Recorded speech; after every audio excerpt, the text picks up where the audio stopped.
kamatayan ng ating Panginoong Diyos sa pamamagitan ng ating Panginoong Kristo, hindi nila sinasampalatayanan. Bakit kasi? Nagiging batayan po nila na halos mapuno na ang libingan, hindi pa rin nakagana. Hindi pa po ang takdang panahon makapangyayari. Dahilan, inihula na huling pagtunog ng pakakagsaka, mangyayari ang bagay na hindi pa po nangyayari. Kaya itong paksa sa atin, ang Panginoon ay kanyang isalarawan sa atin na ang tao, sa karamihan ng tao, ay ayaw pag-usapan lang. Itong bagay na ito, iminumulat tayo ng Panginoon upang alin?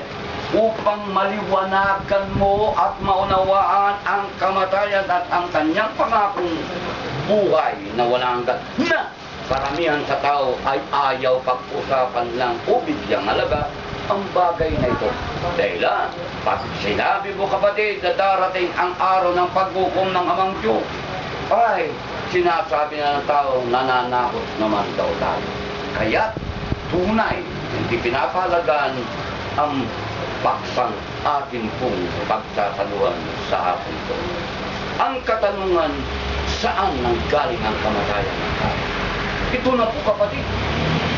Saan nga ba nanggaling ang kamatayan ng tao? Ni ang Amang Diyos nagbigay ng hininga upang ang tao magiging buhay. Bakit? Sa isang iglap na pangyayaring yan, ay mamamatay ang tao. Ibuhay ang ipinagkabog ng mga minamahal, hindi naman lingid sa ating kaalaman na ng unang paglalang ng Ama at lalangin niya ang tao ay tunay na binigyan ng hininga ng buhay at naging kaluluwang buhay o naging tao na gumagalaw, may kalakasan, nagagawa kanyang sarili.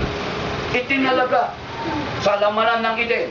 Datapot yung taong yun na may pangalang Adam ay tunay na nakita ng Ama na hindi mabuti na nag-isa. Kaya't lumalang siya ng kanyang katuwang o katulong na Ama, ang pangalan Eva. At doon, sa dakong yaon, tunay na nag-utos ang Amang Diyos.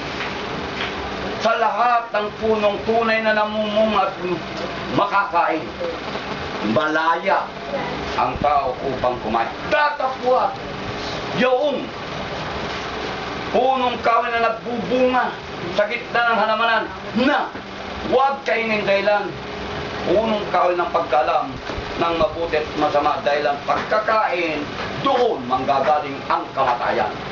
Dahil ang sabi niya, pag kayo'y kumain, walang pagsalang mamamatay kayo. Datapwat na harian ng dyablo na kalaban ng Amang Diyos. Kanyang inikaya at tao tunay na nagsalita ng kasinungalingan itong dyablo, Satanas na ito upang mabulit niyang tao sa kasalanan.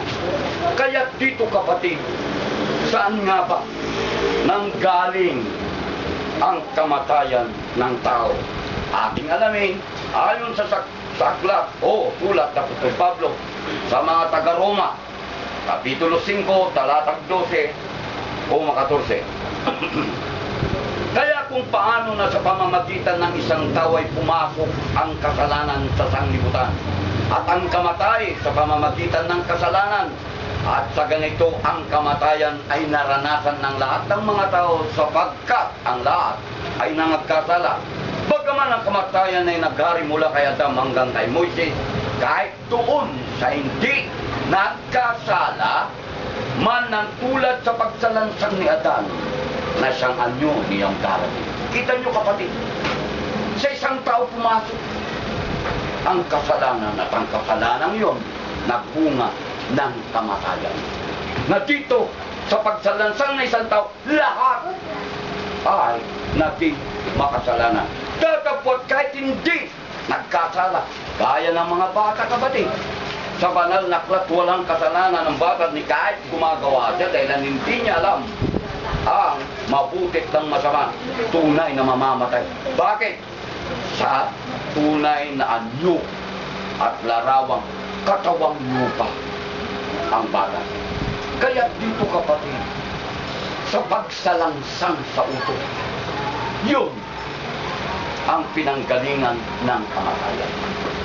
Gaya, dahilan ang salita ng Diyos ay buhay, pawang espiritu at pawang buhay. At pag sinalansang mo ito, kasalanan at magiging kamatayan ang bunga niyaon. Maliban pa dyan, kapatid, hindi lang po pagsalansa kung saan nanggaling ang kamatayan ng tao. Narito pa. Dito pa rin susulat na Apostol Pablo sa mga taga-Roma, Kapitulo 1, talatang 22, 25. Ang mga nagmamarunong ay nagigigbangmang. Ito na po, kapatid. Hindi lang pala sa pagsalansa nagbuhat ang kamatayan, kundi sa pagmamarunong. Sa lalong higit. Sa ating kapanahunan, napakaraming marunong. Sa kanilang pagmamarunong, tunay na hindi sila makakasumpong na kabuhayan. Bakit? Lalong higit sa ating kapanahunan nang yung mga ministro ay hindi naman kanya. Halos ika nga napakababang kalagayan ng pinag-aralan. At pag tayo na nga nangaral sa nga ika nga di kampanilyang abogado o attorney, sasabihin ng mga attorney, ikaw ang magpapahayag sa akin ng katotohanan. Ano bang pinag-aralan mo? Diba? Kaya ng mga tanyag na nagpapakilalang tunay na may angking karunungan, tatapwat ayon sa talatang ating nabasa, kapatid. Ano? Ang nagmamarunong, ang mga nagsasabing marunong, nagiging mangmang sa kapangalan. Kita nyo? At ngayon, paano naging mangmang ang mga marurunong na ito? Ayon po rito sa 25, sapagkat pinalitan nila ang katotohanan ng Diyos sa kasinungalingan, at sila'y nagsisamba at naglingkod sa nilalang kaysa sa lumalang, na siyang pinupuri magpakailanman siya nawa. Ito na po. Marunong sila, pero nagiging katawa-tawa sa harapan ng Ama sa kanilang pagkakamarunong. Na yung nilalang ang kanilang pinupuri at sinasamba. Gaya na lang noong nakaraan linggo, pagkatapos ng ating pagsambat ng gabi, binuksan ko't may nagtanong kay Eli Soriano, Katoliko, hindi ba ka? Hindi naman po namin sinasamba yung mga rebultong o mga kawang, ika nga. Para walang iniwan, tingnan mo, kapatid, ang galing magsabi ng mga bagay-bagay, hindi nila napagpulawan. Gaya na lang ika, pag namayapang mga magulang mo, di ba? May mga litrato, ika. Pag-respeto, ika. Nire-respeto. Ngayon ang sagot ni Eli Soriano, ganun din ang aming kasagutan. Iba yung pagrespeto sa pagsamba at pagpuri. Dahilan, ang pagsamba, niyuyukuran, nananalangin, at pinaglilingkuran. Sa paanong paraan? Pag sila'y na mananalangin, yuyukod, di ba? Mananalangin sila.